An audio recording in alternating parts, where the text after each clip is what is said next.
This video is brought to you by Loot Crate, the monthly subscription box filled with epic geek and gaming items, gear, and pop culture. Check out the link in the description below for an exclusive 10% discount. Greetings, this is Jazz of Jazz Reviews, back with the top 5 hardest video games of all time. Gone are the days when games would require the utmost focus and tenacity to beat an entire game, with the exception to a few gems. But nowadays, games generally tend to serve a plethora of infinite continues and safety nets. You won't find any here. Kicking off at number 5, Super Mario Bros. The Lost Levels. This was the Japanese version of Super Mario Bros. 2, the infinitely more enraging Western counterpart. The Lost Levels lay host to a band of enemies that were far too random in nature, with pesky Goombas spawning in for some stupidly cheap kills. But this was the very first Super Mario game to offer different gameplay for both Mario and Luigi, with Mario playing old Mario, whilst Luigi felt significantly more light on his feet, and able to jump a degree higher. But the difficulty of this game led Nintendo executives to deny its release in the US. Which became perfectly understandable after the player had mistaken the 100th one-up life mushroom for the poisonous mushrooms that took away a life. At number 4, Demon Souls. The game that sparked off a series that would go on to become renowned for its rewarding gameplay and insane difficulty through each Dark Souls installment. Yet the gaming world was just simply not ready for such an unrelenting experience in 2009. Demon Souls was heavily criticized for its long and drawn-out checkpoints, a lack of health items, tremendously tough boss fights, and the screw you, get better attitude that the game dished out at every game over screen. The fact is, Demon Souls, Dark Souls, Bloodborne are games of old, which require trial and error. Foolishly plowing through Demon Souls as you would in any other title is a recipe for death. You will die over and over and over again, but when you live and triumph just that once, it is beautiful and so satisfying.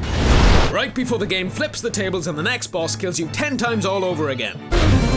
At number 3, up, up, down, down, left, right, B8 start, the savior of all things pixelated, is not to be counted when assessing the difficulty of plain old Contra. Without the 30 life cheat code, players were limited to a measly 3 for the entire playthrough. There is no line of defense in Contra, not armor, cover, or any kind of regenerating life us gamers have come to know and take for granted today. You must run and gun with a grim acceptance that nothing short of a miracle will maneuver you past each individual projectile pixel, and just one of which will instantly take away a life upon contact.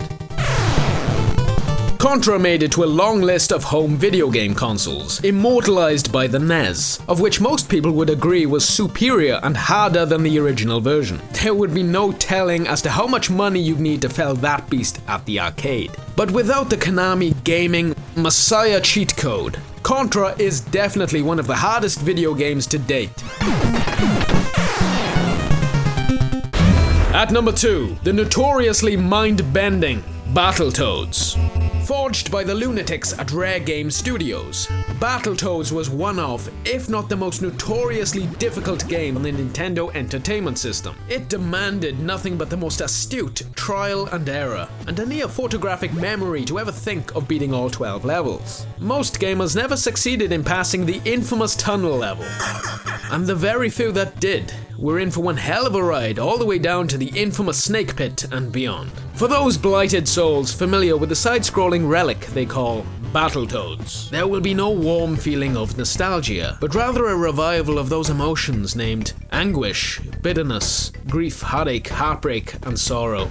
Thankfully though, the game did feature a cooperative mode, and despite its difficulty, Battletoads was a very well-made game, best enjoyed with the company of a friend. Until of course you smack that friend in the face, because friendly fire was as big an obstacle as the satanic levels themselves.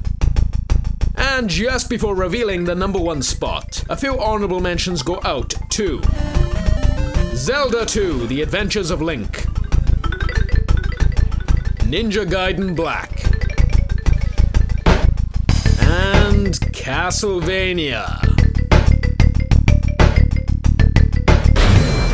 But finally, at number 1, excruciatingly painful from the word go, Super Ghouls and Ghosts. Most would come to the consensus that this Super NES title was a touch harder than Capcom's Ghosts and Goblins and other iterations, drawing upon the most heinous tricks in the book and doubling up for the Ghouls and Ghosts sequel. The player takes on the role of Sir Arthur, a knight donned in full armor that can be destroyed in one mere hit, reducing Prince Charming's attire to a near birthday suit. But let's put things into context. The player is allowed only 2 hits before perishing. There are also no continues, health upgrades, and only a scarce amount of projectile blocking shields in the entire game. And not to forget the infuriatingly inflexible jump mechanic, which cannot be altered mid-jump, because that could prevent the player falling to his untimely death. But the worst insult lies with the supposed ending to the game. With all the sweat and tears procured through the long and harrowing few weeks it took to get this far, the second to last level is blocked by just one boss.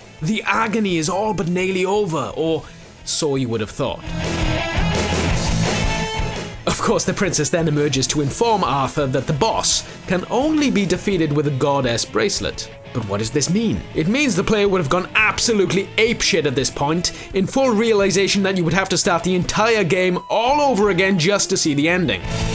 Slaying this beast would go down as one of life's major accomplishments. This has been Jazz of Jazz Reviews with the top 5 hardest video games of all time. This video was sponsored by Loot Crate, the monthly subscription box service that I'm very happy to promote. For less than $20 a month, what you get is at the very least $40 worth of items that could include all kinds of licensed gear and one-of-a-kind items. Each box is a monthly surprise that is curated around one particular theme that typically contains some major movie or video game franchise collectibles. For example, previous boxes have contained Marvel, Star Wars, Legend of Zelda, The Simpsons, and The Walking Dead. Each box is utterly unique and entirely different each month, but once it's gone, it's kinda gone and will not be sold again. Although this does kind of mean that each box becomes quite special and valuable in some respects as time goes on. It also means that Loot Crate is more the community than a mere subscription service, with bundles of fans interacting in the community in anticipation of every crate. Loot Crate ships to over 13 different countries, but be sure to check out their website for more info. For those of you interested in Loot Crate, feel free to take a look. Also feel free to use the link in the description below for an exclusive 10% discount if you want to sign up. But remember to use the code on screen to ensure you get your 10%. But until next time, thanks for watching, and I'll see you in the comments.